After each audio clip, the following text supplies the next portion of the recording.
Muharram karena bulan awalnya kan Muharram. Ternyata panitia itu dinamakan dengan nama Syuro.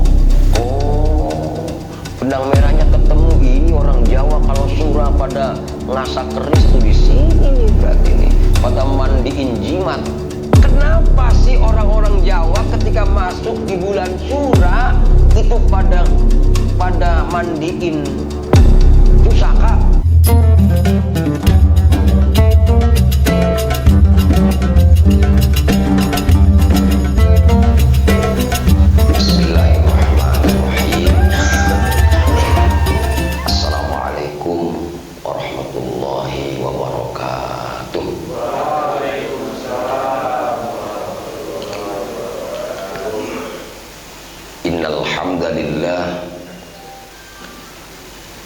Nahmaduhu wa nasta'inuhu wa nastaghfiruhu wa nastahdihi wa natubu ilaihi wa natawakkalu alaihi wa na'udzu billahi min syururi anfusina wa min sayyiati a'malina. May yahdillahu fala mudhillalah wa may yudlil fala hadiyalah. Asyhadu an la ilaha illallah wahdahu la syarikalah wa asyhadu anna Muhammadan abduhu wa rasuluhu la nabiyya ba'dah. Allahumma salli wa sallim wa barik wa tarham wa tahannan ala abdika wa rasulika sayyidina wa habibina wa syafi'ina wa maulana Muhammad wa ala alihi wa sahbihi wa man tabi'a hudahu ila yaumil ma'ad. Rabbana la tu'akhidna in nasina aw akhtana. Rabbana wa la tahmil alaina isran kama hamaltahu ala alladhina min qablina. Rabbana wa la tuhammilna ma la taqata lana bih.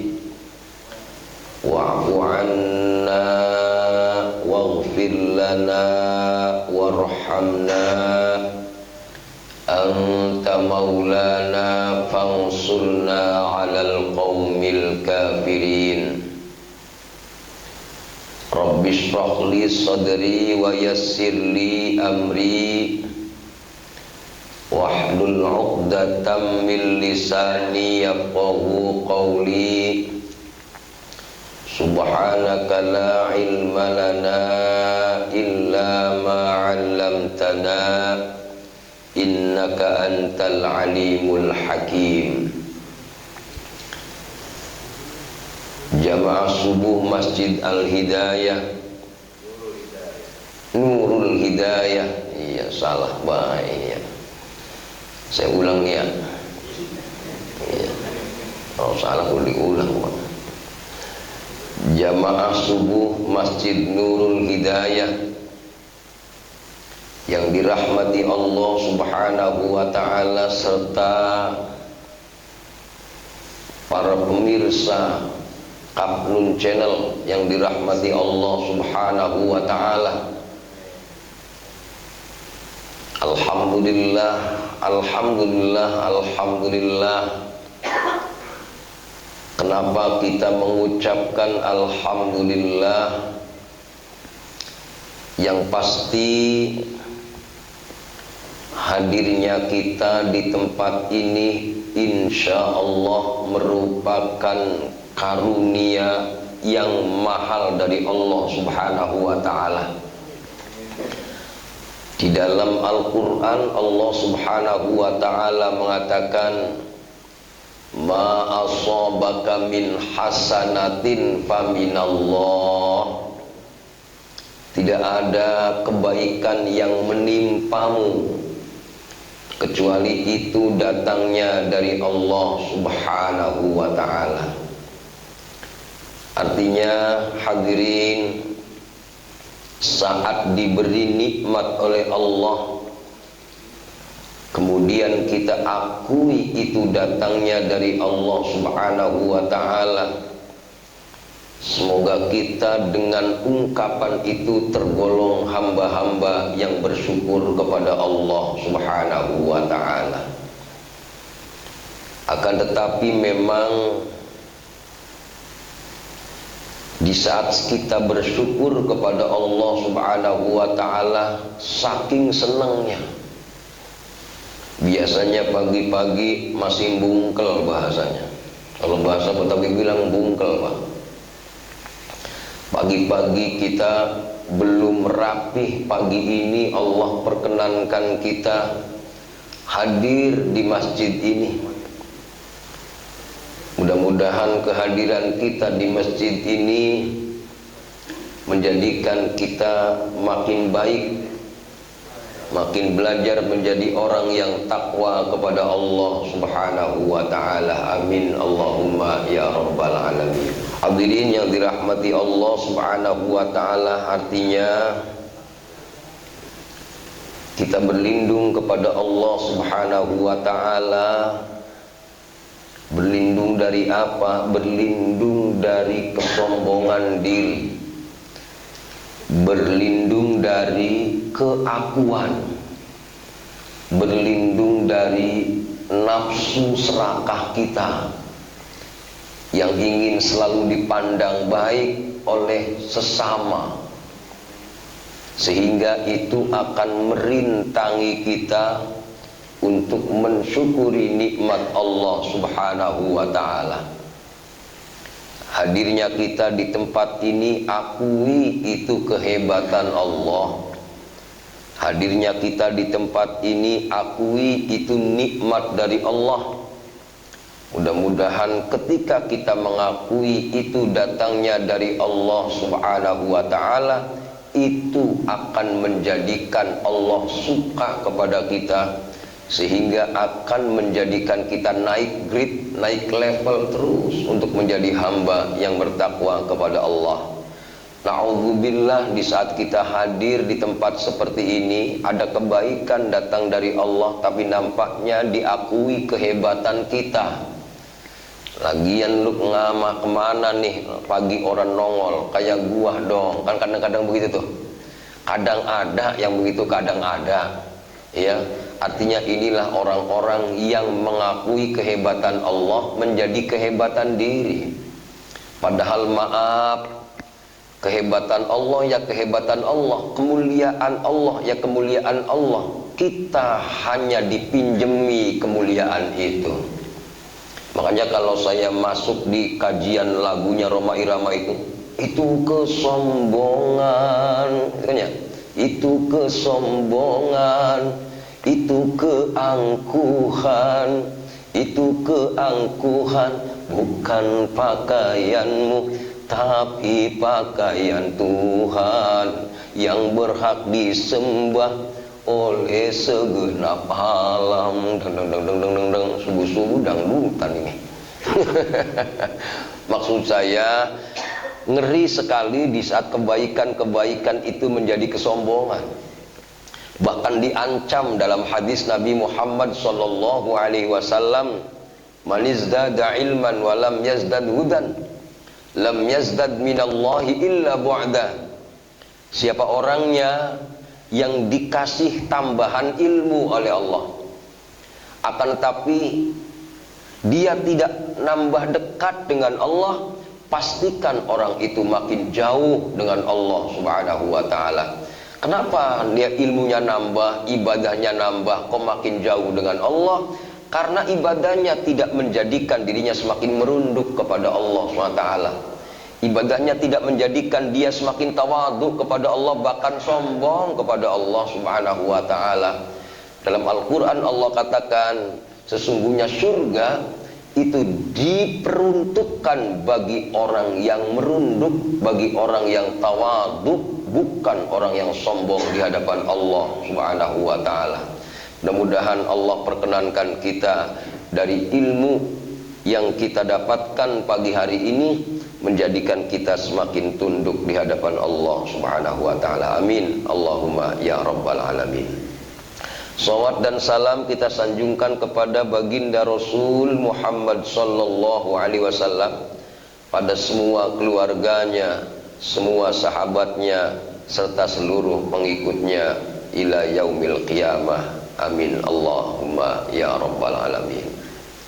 Hadirin yang dirahmati Allah Subhanahu wa taala, pagi hari ini insyaallah saya akan menjelaskan apa manfaat tahun baru Hijriah dan penempatannya sampai dimasukkan ke arah keilmuan yang mana, sampai dikaitkan dengan bagaimana kita semuanya mendapatkan keridhaan Allah dan bahkan naik level di hadapan Allah dengan mengikuti tahun baru Hijriah itu. Hadirin yang dirahmati Allah Subhanahu wa taala,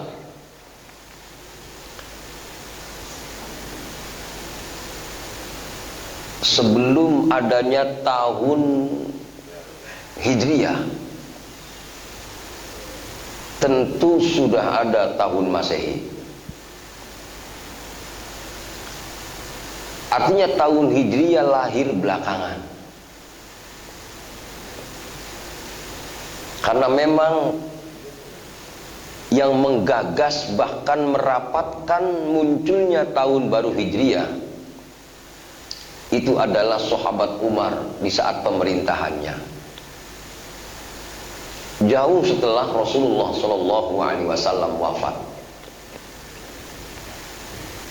Akan tetapi yang akan saya sampaikan pagi hari ini, walaupun tahun Hijriah itu datang belakangan, tapi bukan berarti tahun Hijriah itu kalah dibandingkan dengan tahun Masehi. Bukan benturkan antara Masehi dan Hijriah. Akan tetapi yang pasti antara tahun baru Hijriah dengan tahun Masehi beda 11 hari atau 12 hari. Saya ambil contoh, Rasulullah Shallallahu Alaihi Wasallam wafat 63 tahun umurnya. Ternyata ini hitungan Masehi. Berarti hitungan Hijriahnya 61 sekian, nggak sampai 62. Artinya kalau seandainya kita berpatokan pada Masehi, yang serem, terjebak kita. Ya. Bagaimana terjebaknya? Karena bagaimanapun juga sebelum adanya tahun baru Hijriah, Pak, sudah ada kritik-kritik Allah dalam Al-Quran. Kritik apa? Satu, kritik jumlah bulan. Sebelum diturunkannya Al-Quran, ada pendapat yang mengatakan bulan itu jumlahnya 13.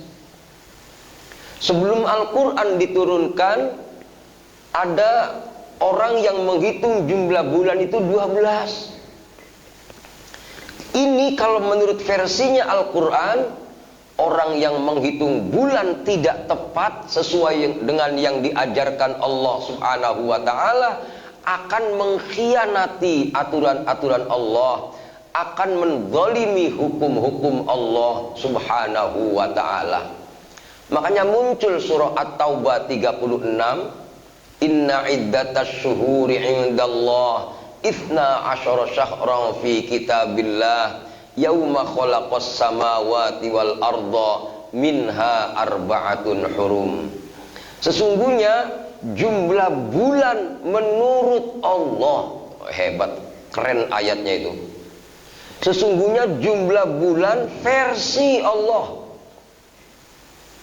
Kenapa ayat ini muncul jumlah bulan versi Allah? berarti ada jumlah bulan versi selain Allah Subhanahu wa ta'ala. Tadi jumlah bulan versi selain Allah, ada yang mengatakan 13, ada yang mengatakan 11. Walaupun seperti itu, ada juga yang mengatakan 12. Yang mengatakan 12 ini berarti sesuai dengan firman Allah Subhanahu wa ta'ala. Bukan sekedar jumlah bulan hadirin, jumlah hari. Kalau saya baca dalam sejarah, sebelum adanya Islam pernah terjadi perhitungan hari itu 10 hari Pak, dalam satu minggu. Dalam satu minggu 10 hari. Subhanallah. Sebelum adanya Islam sudah berubah ke arah satu minggu, gitu ya. Walaupun nama-nama hari di dalam Islam itulah yang kemudian akan diusung oleh dunia ini, termasuk diantaranya jumlah bulan dalam setahun yang ditetapkan tahun baru Hijriah, itulah kemudian yang akan disepakati oleh masyarakat di seluruh dunia. Ya, kayak contoh hari Ahad. Ya, saat ini kita katakan Minggu. Ya, tapi maaf, ketika Minggu dikatakan Ahad dikatakan Minggu, tapi Seninnya itu sebenarnya dari Islam. Senin dari Isnain. Wahid, Ahad, wahid, satu. Itsnain, dua. Salasa, tiga. Muncul istilah hari namanya Thulatha. Ya. Kemudian ada 4, Arbi'a. Muncul nama hari namanya Rabu. Di samping itu Kamis, Khamis, itu terambil dari bahasa Arab 5, Khamis. Kemudian muncul hari Kamis. Kamis apa Kamis ya? Kamis apa Kemis sama baik dah. Iya, orang Betawi bilang Kemis. Iya. Kemudian Jumat, itu memang ada ayatnya Jumat. Ketika ada yang nanya kemudian, itu nama-nama hari dari mana itu? Ternyata ketika dipelajari, munculnya tahun baru Hijriah pada intinya adalah muncul para orang-orang yang mengerti Al-Quran, muncul orang-orang yang mengerti hadis Rasulullah SAW, kemudian menyampaikan itu dalam sebuah rapat besar yang dipimpin oleh sahabat Umar untuk menentukan jumlah bulan dalam setahun dan jumlah hari dalam satu minggu. Nah, ini kritik-kritik Al-Quran dengan penanggalan Hijriah, sehingga muncul ada tahun baru yang dikatakan tahun baru Hijriah. Nah, hadirin yang dirahmati Allah Subhanahu wa ta'ala, dulu sebelum adanya tahun baru Hijriah Pak, sebelum adanya penentuan tahun baru Hijriah, mereka orang-orang kafir Quraisy itu suka menentukan tanggal seenaknya, suka menentukan bulan seenaknya. Dari mana? Tergantung dari bisnis. Contoh, menentukan bulan haji Pak, mereka menentukan seenaknya. Kalau memang ketika mereka tentukan prediksi ketika kita haji misalkan di bulan Maret misalkan, itu akan berkaitan dengan prediksi bisnis akan untung, mereka laksanakan haji di bulan Maret. Ya, kalaupun memang bisnis itu akan bagus ketika haji dilaksanakan di bulan April, haji di bulan April. Coba, seenaknya mereka menentukan tahun dilaksanakan haji, sehingga mereka di saat menentukan ketentuan tahun seenak mereka sendiri, mereka dikatakan kafir, mereka dikatakan najis. Muncul firman Allah Subhanahu wa ta'ala mengkritisi ini, ya ayyuhalladzina amanu innamal musyrikuna najasun fala yaqrabul masjidal harama ba'da amihim hadza wahai orang-orang yang beriman, sesungguhnya orang musyrik itu najis, mereka tidak boleh dekat-dekat tanah haram. Nah, tahun 9 Hijriah kemudian terjadilah pembatasan terhadap tanah haram. Makanya muncul istilah tanah haram, muncul istilah tanah halal. Tanah haram gak boleh dimasuki orang kafir. Kenapa orang kafir gak boleh masuk? Ternyata alasannya karena mereka menentukan tanggal seenaknya. Masya Allah. Artinya gak macam-macam ini menentukan tahun baru, Pak. Bukan gak ngerti ada apa di balik itu. Mungkin setelah saya ngomong seperti ini yang hadir semuanya termasuk pemirsa yang di Kapnun Channel akan bertanya, apa sih untungnya bicara tahun baru? Apakah sekedar gaya-gayaan, pawai obor, ya Pak ya, untuk seperti kemenangan? Hadirin yang dirahmati Allah, padahal sebenarnya ketika kita mempelajari ayat-ayat Al-Quran, ketika mempelajari hadis-hadis Nabi, hakikinya adalah munculnya tahun baru Islam saja pasti menunjukkan kemenangan Islam. Kemenangan Ustaz? Iya Pak, buktinya sampai sekarang. Ada nggak Bapak, sementara Bapak hidup dari mulai lahir saat ini, dari mulai lahir sampai saat ini, ada nggak orang yang mengatakan jumlah bulan jumlahnya ada 11 atau mungkin 13? Nggak ada kan? Artinya dulu ada yang mengatakan jumlahnya lebih, sekarang setelah munculnya Al-Quran terbantahkan semuanya. Sampai Bapak sekarang hidup sekarang ini, dari mulai Bapak lahir sampai saat ini, pernah nggak ada orang yang ngomong jumlah minggu itu adalah 10 hari? Tidak ada. Artinya hadirin, kalau saya pelajari, ternyata munculnya tahun baru Hijriah itu simbol daripada konsep Islam itu menang, konsep Islam itu dibenarkan oleh manusia di seluruh dunia, yang pada awalnya itu adalah konsepnya Al-Quran, konsepnya hadis Rasulullah Muhammad Sallallahu Alaihi Wasallam. Dari sini sudah mulai paham Pak. Ini saya agak muter-muter nih karena slide-nya. Nah, ini dia. Ini kalau saya munculkan ayatnya yang tadi nih Pak. Ya. Inna iddatash syuhuri indallah, sesungguhnya jumlah bulan menurut Allah Ifna asyara syahron, 12 bulan. Artinya ayatnya jelas. Ternyata ayat ini muncul karena mereka ada yang ngitung lebih dari 12 atau bahkan kurang dari 12. Kemudian Allah menginformasikan Pak, jumlah bulan 12 dari mana? Fi kitabillah, di dalam kitab Allah. Kapan penentuan bulan jumlahnya ada 12? Yauma khalaqas samawati wal arda, di hari ketika Allah menciptakan langit bumi, Allah tetapkan jumlah bulan ada 12. Masya Allah. Artinya berarti ini uniknya Islam Pak. Saya membaca sebuah buku namanya Minahus Saniyah. Minahus Saniyah itu karyanya Imam Al-Qusairi. Imam Al-Qusairi itu segitu alimnya, dididik oleh orang yang gak bisa baca, gak bisa nulis. Kata Al Qusairi mengatakan, guruku gak bisa baca, guruku gak bisa nulis.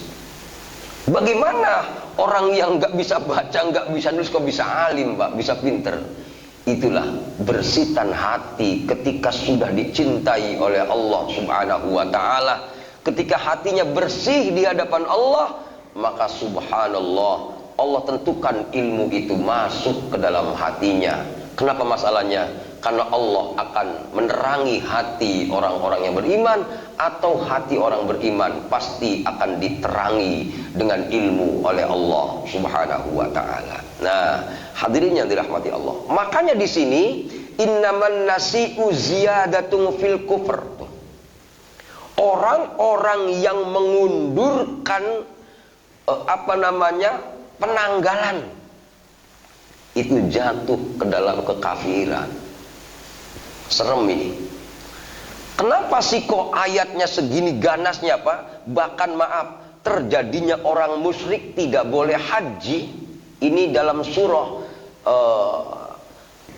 At-Taubah ayat 28 itu dikatakan mereka tidak boleh dekat Masjidil Haram, jangankan masuk, dekat aja tidak. Kenapa? Karena menentukan tanggal seenaknya. Nah, dari sini hadirin yang dirahmati Allah, kenapa sih masalahnya kok masalah penanggalan ini penting? Lihat Pak ayatnya. Dalam surah Yunus Allah berfirman, huwallazi ja'ala asy-syamsa dhiya'a wal qamara nura. Dialah Allah subhanahu wa ta'ala yang menjadikan matahari bersinar. Dialah Allah yang menciptakan bulan itu bercahaya. Subhanallah.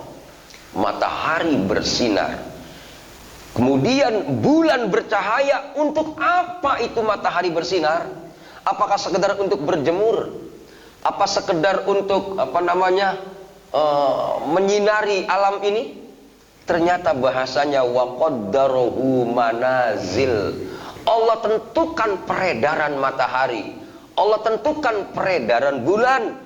Untuk apa ketentuan peredaran matahari dan peredaran bulan? Lita'lamu adadas sinina wal hisab, agar kalian semua mengetahui jumlah tahun, Pak, dan perhitungan bulan.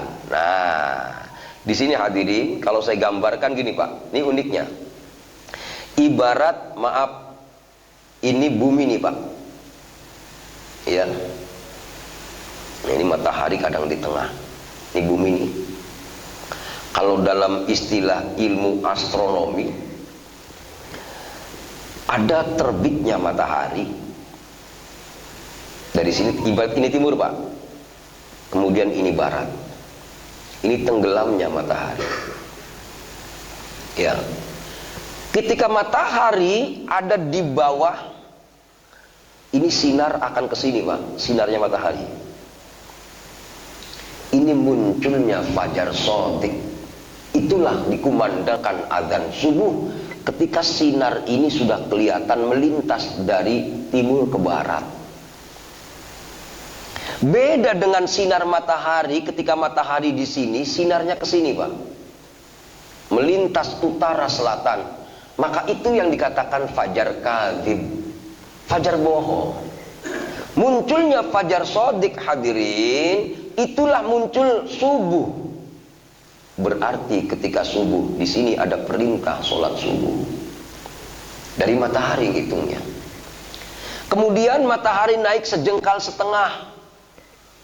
Biasanya kalau saya hitung sekitar 1,5 jam dari adzan subuh. Itu muncul waktu duha. Ya. Ini waktu duha. Untuk apa sih waktu duha Ustaz? Masya Allah. Waktu duha itu kesempatan emas untuk kita, bagaimana kita ini menjadi hamba-hamba yang dipanggil sorga. Kata Rasulullah ngomong kepada sahabat Ali, Ali duhala 2 rakaat. Nanti di yaumul qiyamah dari atas surga akan ada yang manggil-manggil, wahai orang-orang yang rajin duha, wahai orang-orang yang istiqomah duha, masuklah kau dari sorga, dari pintu duha namanya. Luar biasa, ada apa ini? Nah, hadirin yang dirahmati Allah, artinya maaf, penentuan duha saja berarti bukan sekedar berbicara terbitnya matahari, bukan sekedar berbicara sholat duha, tapi efek dari sholat duha menjadikan dia berjumpa dengan Allah di yaumul qiyamah, masuk surga dari pintu duha. Jauh kalau dalam Islam, bukan sekedar penentuan tanggal di sini. Termasuk diantaranya hadirin yang dirahmati Allah, di saat matahari posisi tengah. Ya Pak. Kalau dulu di pesantren, di depan masjid itu biasanya suka naro benda berdiri begitu Pak. Ketika benda ini tidak ada bayangan, berarti matahari posisinya persis di tengah. Ketika matahari posisinya persis di tengah, Pak, itu haram sholat. Itu namanya waktu istiwa. Gitu, Pak.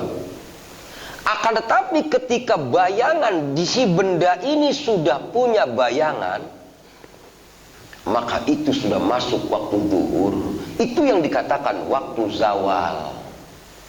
Tuh. Ketika benda ini, Pak, diukur berapa panjangnya dia. Benda ini diukur dari bayangan. Antara bayangan dengan benda pas panjangnya. Bayangannya sekian meter misalkan, bendanya pas sekian meter. Itu masuk waktu asar. Kemudian ketika matahari tenggelam, Pak, tenggelam, ini masuk waktu maghrib. Ciri-cirinya maghrib ketika tenggelam ada mega merah. Makanya biasanya masih agak bening di sebelah barat itu. Akan tapi ketika mega merah ini hilang, ini berarti sudah masuk waktu Isya.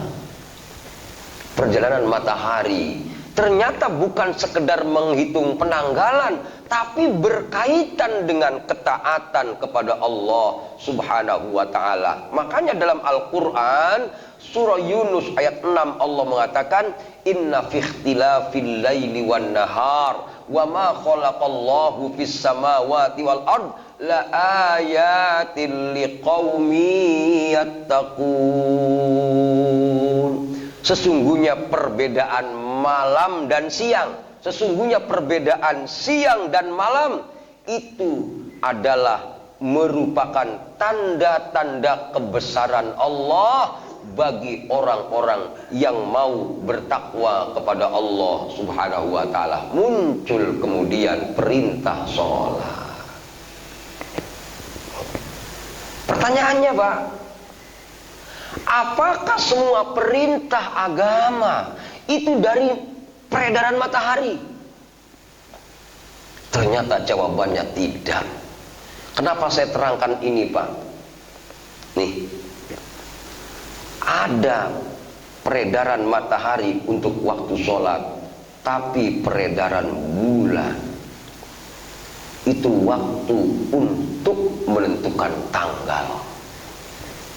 Sementara ini kalau bulan Masehi, matahari untuk penanggalan, Pak. Maaf, kalau hari awal hari jam berapa? 00, white and white.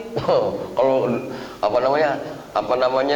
Happy New Year itu kalau di Inggris kan begitu. Mereka pada nunggu jam 00. Begitu bergerak 1 menit saja, oh, Happy New Year, selamat tahun baru. Yang serem, Pak, bicara agama, penanggalan harusnya dihitung dari terbenamnya matahari, tapi mereka menghitungnya menggunakan Masehi dari jam 00. Bapak pernah menyaksikan fenomena ini enggak? Saya yakin belum ini. Saya sering mendapatkan fenomena ini kemudian salah dalam beribadah kepada Allah. Ya. Kapan? Ulama, Pak, ulama. Bapak tahu hari raya paling besar umat Islam apa? Jumat. Idul Adha kalah. Ya, Jumat, Idul Adha, Idul Fitri. Idul Fitri yang kita pakai baju baru itu kecil itu. Makanya dulu bahasa orang kampung bilang raya kecil. Ya, Idul Adha raya agung, Pak. Betul ya, Pak? Raya besar. Tapi ada yang lebih agung dari Idul Adha. Apa itu? Jumat. Makanya mandi Jumat kemudian menggugurkan dosa. Kapan mulai mandi Jumat? Mulai terbenamnya matahari. Orang dulu itu. Ada lagi yang jam 7 malam, ada lagi yang jam 12 malam, ada lagi yang jam 1 malam mandinya itu sampai ada mereka yang mandi Jumat sebelum berangkat Jumat. Kenapa kok ada yang mandinya jam 12 malam, Pak? Karena dulu masjidnya jauh, habis mandi jam 12 berangkat ke masjid. 12 jam mereka jalan kaki dulu. Kalau sekarang masjidnya deket kayak gini, masa mandi jam 12? Begitu malamnya habis tidur berangkat ke masjid bau iler, Pak. Iya kan ya? Sekarang. Iya. Artinya maaf, ini berarti hukum yang namanya mandi. Itu kalau saya melihat dari kitab-kitabnya ulama, penanggalan itu dilihat dari terbenamnya matahari. Nah, hadirin yang dirahmati Allah Subhanahu wa taala. Di sini hadirin, contoh Pak. Saya suka lucu. Kita pada kitab waktu haji kemarin, saya nerangin masalah haji mabrur kan ya kalau nggak salah ya. Kalau orang haji Pak berangkat ke Mina tanggal 8 Dzulhijjah. Kalau Bapak misalkan hajinya tamattu, berangkat dari sini kita melaksanakan umroh, turun di Bandara Jeddah, kita niat mikot umroh. Nawaitul umrata wa ahramtu bihi lillahi ta'ala. Setelah sampai di Mekah, tawaf sa'i tahallul selesai.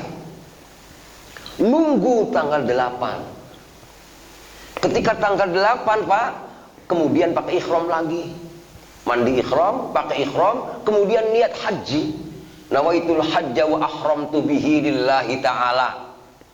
Setelah itu talbiyah, labbaik Allahumma hajjan. Ya Allah, aku penuhi panggilanmu untuk melaksanakan ibadah haji. Setelah itu berangkat ke Mina. Itu kalau hajinya Rasulullah Pak, bukan haji Kemenag. Haji Kemenag tanggal 8 berangkat ke Arafah. Makanya saya kalau haji nggak mau pakai Kemenag. Ya, saya izin sama Kemenag, saya tanggal 8 berangkat ke Mina, saya bilang. Berapa orang? Sekian orang, tanda tangan tuh. Kenapa? Karena Kemenag tidak melaksanakan mabit di Mina tanggal 8. Kenapa? Takut tanggal 9 belum nyampe ke Arafah. Begitu kira-kira sebenarnya, karena trouble-nya jamaah. Termasuk kemarin kan trouble banget itu, mobil nggak kebagian itu kan. Itu takut seperti itu. Makanya pemerintah antisipasi karena Indonesia jamaahnya terbanyak, tidak mengambil keputusan tanggal 8 ke Mina. Kalau saya pribadi selalu berangkat ke Mina tanggal 8. Gitu. Nah, ini Pak, tanggal 8 di Mina sampai maghrib, duhur, asar di sana, maghrib muncul tanggal 9. Tanggal 9 habis subuh. Nah, karena permulaan hari kan nongolnya matahari Pak. Subuh itu berarti hari satunya kira-kira. Tanggal satunya subuh itu. Nah, habis subuh kemudian berkemas jamaah menuju ke Arafah tanggal 9. Nah, lihat dari jamaah tanggal 9 di Arafah ngapain? Duhur, asar, jamaah qashar. Ya. Sampai kapan Pak di Arafah? Sampai maghrib. Maghrib menuju ke Muzdalifah. Berarti kalau maghrib masuk tanggal berapa? Nah, begitu. Maghrib masuk tanggal 10. Makanya menuju ke Muzdalifah. Ketika menuju Muzdalifah, baru kemudian jam 1 malam dari Muzdalifah bergerak menuju Mina, kemudian melempar jumroh Aqobah namanya. Setelah jumroh Aqobah, tahallul pertama, tahallul kecil. Setelah itu kalau saya langsung ke Mekah, langsung Ka'bah muter tawaf, tawaf untuk haji. Gitu. Itulah yang dikatakan tawaf ifadah. Setelah tawaf ifadah berangkat lagi ke Mina. Nah, berarti di Mina tanggal berapa itu yang kedua? Tanggal 11 dan tanggal 12. Nah, di Mina ngapain Pak? Mabit. Setelah mabit ngapain? Lempar jumroh tanggal 11, tanggal 12. Tanggal 11, tanggal 12. Ini yang dikatakan nafar awal. Nah, melemparnya Pak, karena di sana kredit jamaah diatur. ada yang melempar jam 7 pagi, ada yang melempar jam 10 agak siangan, ada melempar jam 1, ada yang melempar jam 12 siang, ada yang jam 3 sore, ada yang habis maghrib, terus sebelum terbitnya matahari. Kemudian rombongan dari Mesir jam 12 berangkat melempar tuh Pak. Orang Indonesia ngeliatin, oh berarti kita bisa melempar jumroh jam 12 malam. Saya bilang bisa, tapi Anda tadi ngelontar tanggal 10-nya tanggal berapa, jam berapa, gitu loh. Yang lucu Ketua Majelis Ulama Indonesia menghitung lontar jumroh pertama, ngitung dari jam 00, karena perubahan hari mereka mengikuti Masehi, sehingga maaf, lempar jumrohnya salah, tidak sesuai dengan aturan agama. Saya melihat dengan kepala sendiri, saya nasehatin, marah dia. Gitu. Kenapa masalahnya? Dia nggak ngelihat kitabnya ulama. Kapankah lempar jumroh tanggal 11? Startingnya kapan? Startingnya mulai waktu lontarnya. Waktu lontarnya ternyata dalam kitabnya ulama, di saat terbitnya matahari, itu waktu pertama melontar. Bisa jam 8, bisa jam 9, terus sampai pagi lagi Pak. Makanya mereka orang-orang Mesir ngelontar jumroh tanggal 11 jam 12 malam, jam 1 pagi, jam 3 pagi, jam 4 pagi, sebelum subuh mereka ada yang melontar, karena dia sudah ngitung starting dari terbitnya matahari, tapi belum, nanti nunggu pagi dia, karena nunggu adem, maksudnya begitu. Orang-orang kitanya karena ngelihat orang-orang luar negeri yang lontarnya malam, wah kalau begitu kita ngambil jam 1 aja, kan pergantian hari itu jam 00, hingga akhirnya pelaksanaan syariat agama berantakan antara menentukan tanggal. Kenapa? Karena mereka mulai tanggalnya pakai Masehi, padahal sedang melaksanakan syariat Islam yang pasti harus menggunakan kalender Hijriah. Wah, parah tuh Pak. Ini setiap tahun krodiknya haji selalu seperti ini. Masya Allah. Artinya di sini hadirin, ketika kita nggak konsisten dengan syariat, maka bahaya kita ini. Jangan sampai, maaf, saya bukan bermaksud mengadakan menyalahkan mereka yang make tahun baru Masehi, tidak. Tapi ketika Anda berbicara masalah pertanggalan, pakailah Hijriah. Tapi ketika Anda bicara sholat, maka pakailah Masehi. Maksudnya pakai matahari. Karena ayatnya tadi, ikhtilafil laili wan nahar, nih, perbedaan antara, bergantian antara malam dan siang, ya. Dan Allah menciptakan langit dan bumi itu pada intinya untuk taat kepada Allah Subhanahu wa taala. Hadirin yang dirahmati Allah. Artinya dari sini maka pantas kalau seandainya sahabat Umar memunculkan tahun baru Hijriyah. Artinya kalau nggak ditetapkan bahaya Pak, berantakan semua, gitu loh. Nah, yang unik Pak, saya baca sejarah itu. Ketika sahabat Umar mengadakan rapat penentuan tahun baru Pak, itu tim rapatnya namanya tim syuro, gitu loh Pak. Saya kok inget dengan orang Jawa. Orang Jawa kalau bilang bulan Safar, bulan Sura. Orang Jawa Tengahnya Suro. Kalau Jawa Barat Sura.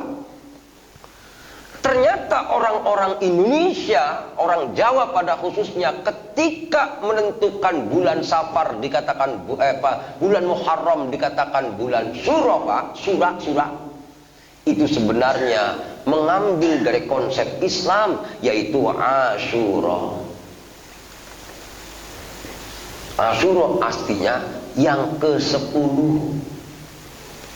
Tapi hebatnya Pak, Di saat para sahabat menentukan namanya tahun baru Hijriah itu jatuh di Muharram, karena bulan awalnya kan Muharram. Apa ya? Ternyata panitia itu dinamakan dengan nama Syuro.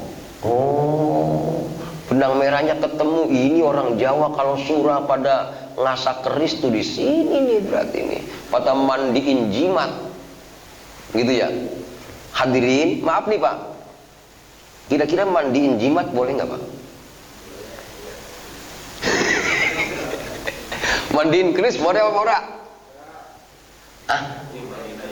Ya terserah dah, pokoknya sih Mbak, biarin be, biar nanti termasuk apa namanya pemirsa di Kapnun Channel silakan berpendapat, tapi tidak akan saya dengarkan karena nggak kedengeran. Iya. Ya Allah, kenapa sih orang-orang Jawa ketika masuk di bulan Sura itu pada mandiin pusaka? Ternyata dalam sejarah Pak, dalam sejarah dulu di zaman Rasulullah muncul adanya bulan Muharram yang kita kenal dengan Sura. Itu haram untuk berperang. Mereka diperintahkan untuk memberesi perangkat perangnya digantung Pak. Kemudian disimbolkan oleh para wali dengan dicuci senjata itu kemudian dipajang. Maksudnya jangan dipakai, ini bulan Sura. Cuman yang kalimat negatifnya biar tajam, biar apa namanya, biar ngisi khodam lagi, biar lebih kuat. Maaf, ini ajaran sesat tuh ya. Yang sesatnya itu bikin tajamnya jimat, ini sesat. Padahal sebenarnya para wali dulu ngajarinnya ini bulan Sura, jangan dipakai keris. Maaf Pak, kadang-kadang keris itu begini ngajak ngobrol. Ini kayaknya ada yang pengalaman ini ya. Kemudian ditiup, berangkat menuju Cangkomat, lagi banyak duit dong, habis jual sapi katanya gitu kan. Itu maaf Pak, saya pernah meneliti dengan orang-orang yang suka menggunakan ilmu itu. Saya waktu zaman masih pertama kali di sini itu kan saya tidak kelihatan jadi ustadz karena saya nggak pantas jadi ustadz. Orang nyangkanya saya preman Pak. Saya main ke tempat-tempat seperti itu, ngobrol, asal kasih kopi, rokok, terbuka dia ilmunya. Oh, cara nyantet orang tuh seperti ini, cara guna-guna orang tuh seperti ini. Gitu loh. Tim berangkat. Nah, siapa yang berangkat? Jin itu. Prisma di rumah aja. Gitu loh. Ini kenapa kok tradisi ini ada hadirin dan kemudian muncul istilah surah? Sehingga disimbolkan dengan mencuci senjata. Sebenarnya mencuci senjata itu simbol bahwa ini bulan haram. Dalam Al-Quran Allah subhanahu wa ta'ala berfirman nih Pak, fala tadlimu fihinna anfusakum wa qatilul musyrikina kafatan kama yuqatilunakum kafah wa'lamu annallaha ma'al muttaqin. Ayatnya ketika masuk di bulan haram, termasuk surah bulan haram itu, jangan kau zolimi dirimu di bulan itu. Tuh, artinya dulu zamannya Rasulullah nggak boleh pegang pedang, udah gantung semua itu, dipajang. Artinya nggak dipakai dalam peperangan. Artinya haram melakukan peperangan di bulan itu. Awal sejarahnya seperti itu. Cuman para wali pinter aja Pak, memunculkan simbol-simbolnya nyuci keris. Ya, kenapa orang-orang yang sebelah sana kemudian ngomong biar tajam, biar makin apa namanya, makin sakti, makin hebat. Padahal maaf, ajaran pertamanya bukan itu. Nah, ini dia kaitannya Hijriah dengan Suro. Nah, dari adanya rapat Suro, panitia yang dikatakan Suro inilah sebenarnya banyak sekali diskusi-diskusi dari manakah tahun baru Hijriah itu awalnya. Ada yang mengusulkan muncul dari kelahiran Nabi awalnya. Didiskusikan nggak selesai, nggak putus. Kemudian muncul diangkat dari pengangkatan Nabi sebagai Nabi. Berarti pada usia Nabi usia 40 tahun. Itu kan ya. Didiskusikan nggak putus. Kemudian muncul adanya, dimunculkan oleh sahabat Ali. Sahabat Ali munculin, ya udah kita munculin mulai tahun baru Islam menghitung dari hijrahnya Rasulullah Muhammad sallallahu alaihi wasallam. Itu idenya Ali, Pak, radhiyallahu anhu. Ternyata diterima. Nah, sampai saat ini kemudian itulah Hijriah. Nah, hadirin, yang ingin saya sampaikan adalah ternyata tahun baru Hijriah tahun kemenangan. Simbol kekuatan Islam.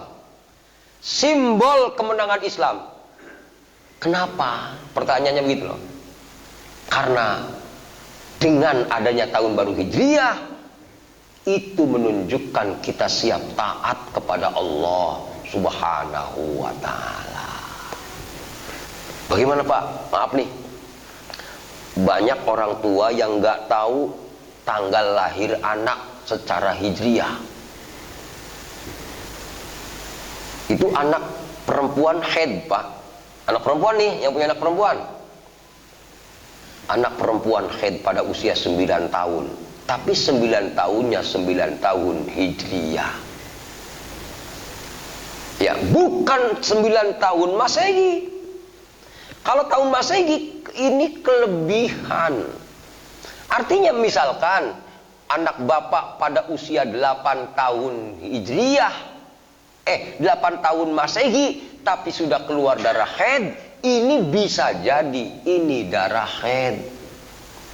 Kenapa, Pak? Karena perhitungannya antara Masehi dengan Hijriah itu beda 11 hari. Gitu loh. Selanjutnya, bapak-bapak, maaf nih, pernah nanya nggak sama bini, darah haid warnanya ada berapa? Oh, nggak tahu kan? Iya, udah kagak enak aja kalau nanya-nanya begitu kan. Sangkanya kepengen baik. Maksudnya saya suruh nanya tuh gini loh, Pak. Sebenarnya kewajiban seorang suami, wajib bagi seorang suami untuk mengajari istrinya tentang ilmu haid. Kalau suami nggak bisa, suami wajib nyuruh istrinya keluar rumah nyari guru untuk belajar ilmu haid. Ketika ada seorang suami ngajarin masalah haid tidak bisa, istri mau belajar ke guru menghalangi, dosanya muncul dari suami. Buat suami. Ini banyak ibu-ibu yang nggak ngerti loh, Pak. Contoh gini nih. Jam 12.30, begitu mau sholat duhur, sudah ada darah haid. Berarti ketika nanti bersih, istri sudah punya hutang sholat duhur yang harus dikodoin. Misalkan nih, ketika jam berapa? Jam 13.20 darah berhenti, tapi mandinya jam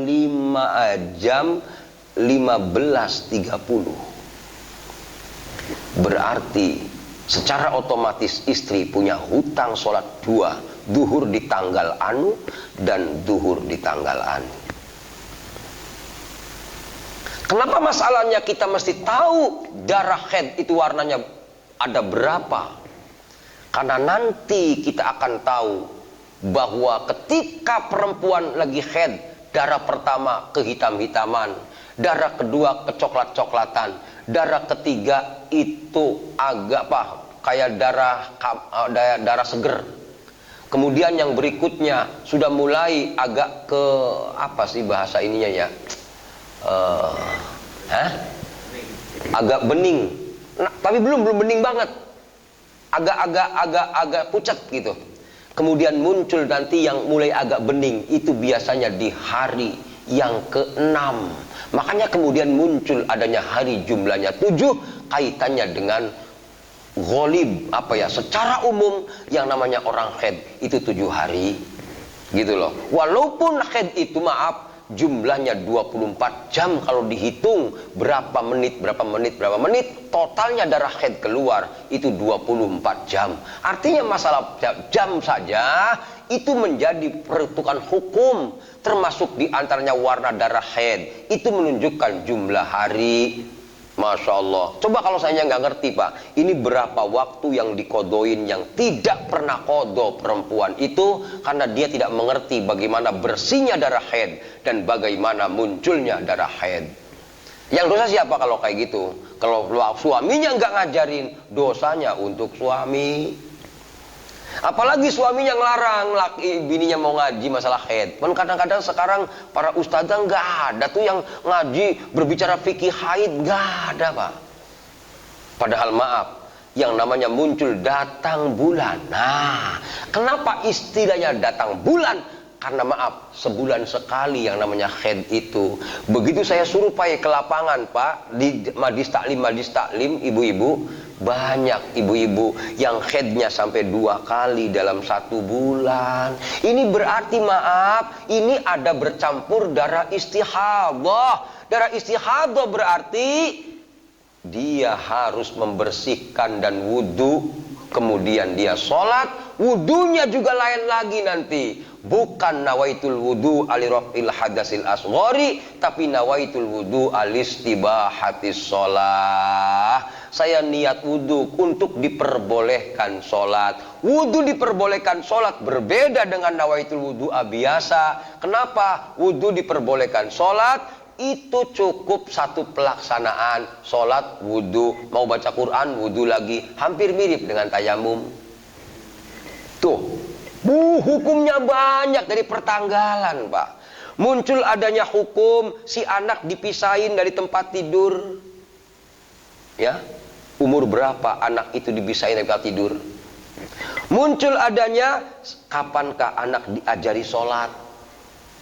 Kapankah anak dipukul ketika dia tidak sholat?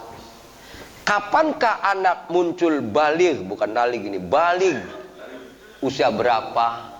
Ya Allah, artinya hadirin, ternyata tahun baru Hijriah ketika dipelajari banyak terkait dengan hukum ibadah kepada Allah Subhanahu wa ta'ala. Maka pantas kalau ayatnya mengatakan inna fi ikhtilafil laili wan nahar wa ma khalaqallahu fis samawati wal ard la ayatil liqaumi yattaqun. Ini kalau seandainya tahun baru Hijriah tinjauan fikih. Bagaimana kalau tahun baru Hijriah tinjauannya teologis? Kita lihat Nabi Ibrahim alaihissalam. Ini Pak, barangkali Bapak besok pengen tahu Bapak ini taat kepada Allah apa tidak, Bapak akan diberi kemenangan Allah apa tidak. Lihat contoh-contoh kemenangan dalam Islam. Tadi kan tahun baru Hijriah tanda kemenangan. Mana bukti kemenangan Pak? Hati-hati nih Pak. Barangkali Bapak besok, bisnis saya kok macet mulu ya. Saya usaha nggak berhasil, kenapa ini? Bisa jadi ada kezaliman. Mana kezalimannya? Maaf nih. Bapak tahu kan Nabi Ibrahim siapakah orang yang menyakitinya? Namrud. Betul Pak?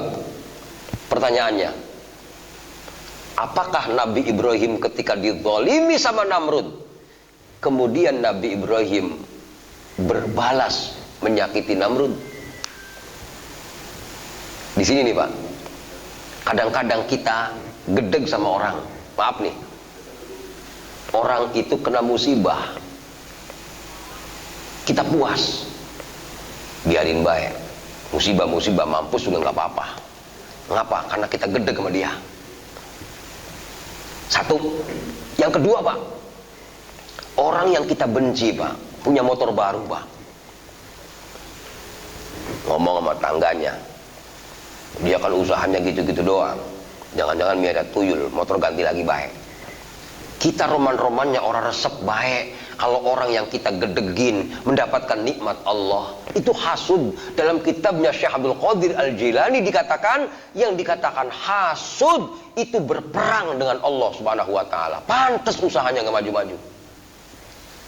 Bagaimana kita menjadi orang yang menang di hadapan Allah? Ikuti Nabi Ibrahim. Bapak tahu Nabi Ibrahim, Pak? Matinya Namrud bukan karena hebatnya Nabi Ibrahim, Pak. Orang ketika mengatakan la ilaha illallah, karena Nabi pertama yang mengusung nilai-nilai ketuhanan, ketauhidan Allah, Ibrahim, Pak. Itu di saat Nabi Ibrahim mengatakan Tuhannya Allah, dikejar-kejar, Pak, mau dibunuh sama Namrud. Lari, Pak. Kira-kira kalau lari kuat apa lemah? Hebat apa tidak? Maaf, kalau ingin menjadi orang yang menang di hadapan Allah, nggak perlu hebat, cukup tunduk dan patuh kepada Allah Subhanahu wa taala. Nih, ingat-ingat ya, Pak. Hati-hati nih. Kalau Bapak dalam bisnis, dalam usaha nggak berhasil, tundukkan kesombongan diri. Buktinya mana? Lihat Nabi Ibrahim. Ngaku bertuhankan Allah yang Maha Esa. Dikejar, Pak. Lari, Pak. Ketangkep. Dimasukin di api. Ini hebatnya Nabi Ibrahim. Di saat di dalam api kemudian mau diturunkan mendung, mau dihujanin, Nabi Ibrahim berkata kepada Allah, ya Allah, jangan kau turunkan hujan. Kau saja model kita. Ih, enak banget. Lu mau bunuh gua, giliran sakit ngapa minta tolong sama gua? Mampus lu. Harusnya kan begitu, Pak.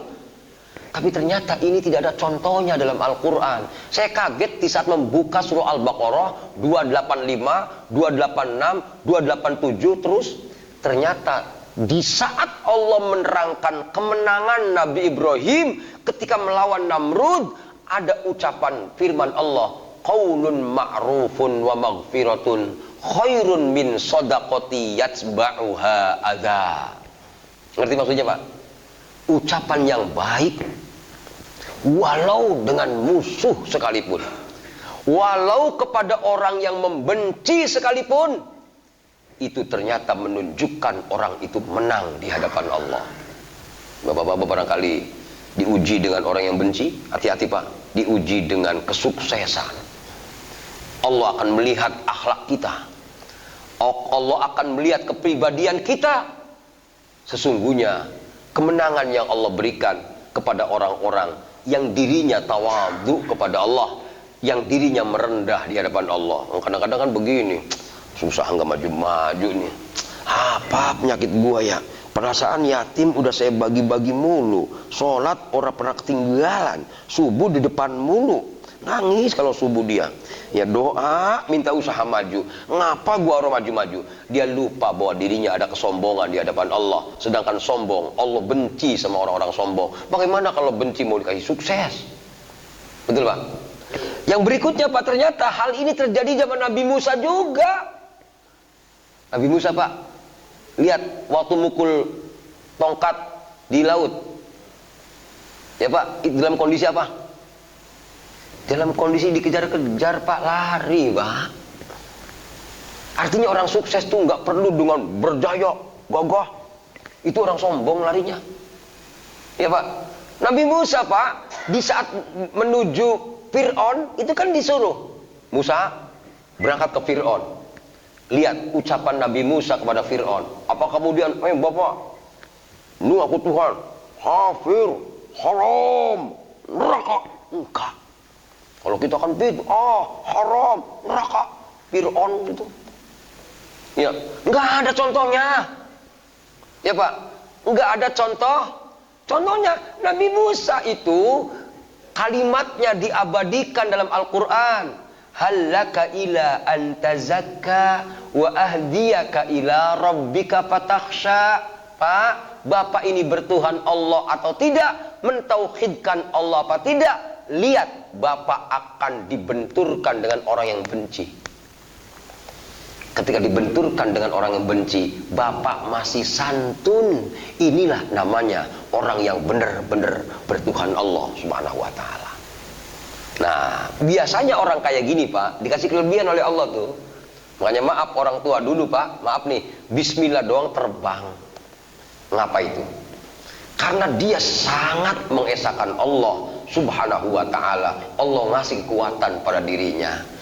Contoh Nabi Musa, Pak, di saat disuruh berdakwah dirinya nabi, nggak percaya Fir'aun itu. Apaan lu nabi? Mana buktinya? Di saat tangannya dikeluarkan sebagai mukjizat, marah Fir'aun. Lu ngancem gua, nantangin gua, siap besok perang. Ya Nabi Musa mah nggak ngelawan, nggak apa, ditantangin perang ya ayo baik gitu loh, kira-kira nggak berdaya dia. Lihat di saat para dukunnya Fir'aun ngelemparin apa? Tambang jadi ular. Nabi Musa tidak bergerak, diem, apa yang mesti dikerjakan nggak tahu. Dia hanya minta kepada Allah, ya Allah tolong aku ya Allah. Ciri-ciri orang yang menang selalu bergantung kepada Allah Subhanahu wa ta'ala. Itu Pak ya, jangan nyalain orang. Bisnis gua gagal gara-gara dia nih, kacau gitu. Subhanallah. Nggak masalahnya, kita selalu terjebak sebab. Tapi Nabi Musa alaihi salam tidak, Pak. Sehingga ketika dia bergantung kepada Allah Subhanahu wa ta'ala, Allah perintahkan Nabi Musa, fa'alqi asok, lemparkan tongkatmu wahai Musa. Yang jadi unik, Pak, di saat tongkat dilemparin jadi ular, kaget Nabi Musa. Ular. Nabi Musa ketakutan dengan ular. Tuh, lemah ternyata Nabi Musa ini. Yang hebat Allah. Tapi hebatnya ular yang dari tongkatnya Nabi Musa memakan semua ular-ular yang dari dukun-dukunnya Fir'aun. Sehingga kemudian marah Fir'aun. Karena dukun-dukunnya Fir'aun ternyata iman kepada Nabi Musa. Dikejar. Tuh. Saat dikejar dia lari, Pak. Orang lemah. Gitu loh. Orang sukses itu orang yang lemah di hadapan Allah. Ya Pak ya, begitu lari Pak, mentok karena melewati Laut Merah kan. Waduh, mau lari kemana ini? Apa kata Allah? Pukulkan tongkatmu di laut wahai Musa. Nurut, dar, jadi jalanan.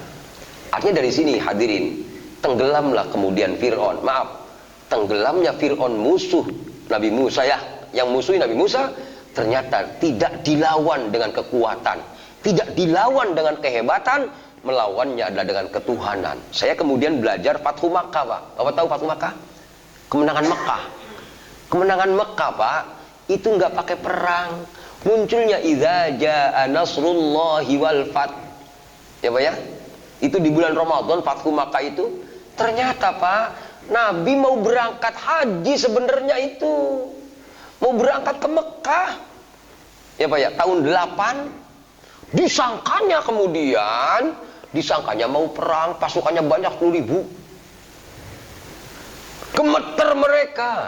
Sehingga mereka kocar-kacir ketakutan karena mereka di bulan haram salah ngadain perang. Tapi Nabi Muhammad SAW hebatnya, Pak, saat Mekah dikuasai oleh Islam, maaf, apakah kemudian Nabi Muhammad bertendam? Siapa yang masuk Masjidil Haram aman. Siapa yang masuk di rumahnya Abu Sufyan aman. Ternyata Nabi tidak dididik Allah untuk menjadi orang yang balas dendam. Artinya bapak-bapak yang ngelola bisnis, pengen maju, usaha pengen makmur, hati-hati. Jangan ikuti nafsu, jangan ikuti yang namanya balas dendam. Tauhidkan Allah sekuat-kuatnya, karena yang akan menjadikan kita sukses itu hanya Allah Subhanahu wa ta'ala. Makanya apa? Guru saya, Ki Mufasir itu bilang begini, kamu nggak usah ngapa-ngapain, ngaji saja. Saya mikir, Pak, bagaimana saya ngegares, dari mana? Santri nggak usah bayar ya, bengong saya. Iya, Bah. Cuma pulang-pulang bingung. Gua ngasih nafkah sama santri gimana? Lama-lama saya gelutin. Ternyata, Pak, Ya maaf nih, contoh saya, ini saya dibangunkan masjid sama orang, minta proposal pun tidak, minta ke orang itu pun tidak. Ada orang pusing Pak mau bangun masjid di Pondok Bogor, tiba-tiba nggak tahu ada masalah sehingga yayasan tidak ketok palu untuk masjid didirikan. Dia telepon saya ngadu, Ustaz tolongin saya dong. Ngapa? Saya pusing, katanya. Pusing bagaimana sih? Orang tua saya tahu kan Ustaz. Iya saya tahu, orang BSD. Saya tahu, waktu mau meninggal kan telepon saya. Iya, itu ternyata sebelum meninggal wasiat Ustaz. Wasiat apa? Harta saya tidak boleh dibagikan sebelum dibangunkan masjid di pesantren. Pesantren yang saya rencana mau udah MOU bikin masjid ternyata membatalkan Ustaz. Gimana dong solusinya? Begini aja dah, saya sulit untuk ngasih solusi. Main aja ke rumah saya ke Cirebon deh, barangkali bisa ngobrol-ngobrol. Saya bilang gitu aja. Begitu datang Pak, pas duhur dilalahnya itu, dilahnya duhur. Dia nanya, Ustaz ini yang sholat itu siapa itu? Santri. Santri apa? Kalong apa mukim? Saya nggak punya santri kalong, saya mukim semua. Nah itu kok sholatnya di emperan rumah? Belum punya masjid, saya bilang gitu. Dia bilang, Alhamdulillah, berarti saya bikin masjid di pesantren ini saja. Turun Pak biku dan lain-lain, alat-alat batu macam-macam langsung dibangun dengan angka 1 miliar lebih. Saya tinggal terima kunci doang, nggak ngerti apa-apa. Kata Abah dulu menasehatin saya, bikin pesantren ini bukan modalnya ilmu, modalnya tauhid di hadapan Allah SWT. Abah nggak tahu apa-apa, nggak kemana-mana, kaya kok, kata Abah begitu loh Pak. Halo? Halo? Nyambung nggak yang masih pengen kaya? Artinya kemenangan Islam yang ada dalam Al-Quran, kemenangan Hijriyah, kalau ditarik tauhidnya Pak, itu kehebatan Islam, kehebatan kita sebagai umat Islam. Jangan sampai ngikutin emosi mulu. Hati-hati kalau bini marah, hati-hati kalau tangga sebel sama kita. Munculkan pelajaran untuk mengesahkan Allah. Jangan ngikutin emosi balas dendam, jangan maki-maki dia, tapi deketi Allah Subhanahu wa ta'ala. Ini ilmunya ketemunya harusnya kemarin tuh Pak. Arti materi pada pertemuan lalu itu kunci dari yang saat ini gitu. Saat ini dibukakan, ini kuncinya kemarin sebenarnya. Kenapa? Jadikanlah kesalahan-kesalahan tentang tangga kita dan teman-teman kita yang benci kepada kita untuk menjadikan diri kita semakin mendekat kepada Allah, bukan untuk membenci. Siapa orangnya ini kira-kira? Ada nggak di sini yang begitu? Subhanallah. Itu barangkali yang bisa disampaikan, kurang lebihnya mohon maaf. Kalau diskusi nanti kita sambil ngopi saja karena udah kesiangan ini Pak. Nah, tadi agak lumayan, iya, udah lapar kayaknya saya. Sekian saja, kurang lebih mohon maaf. Kita akhiri dengan kafaratul majlis. Subhanakallahumma bihamdika, asyhadu an la ilaha illa anta, astaghfiruka wa atubu ilaik. Assalamualaikum warahmatullahi wabarakatuh.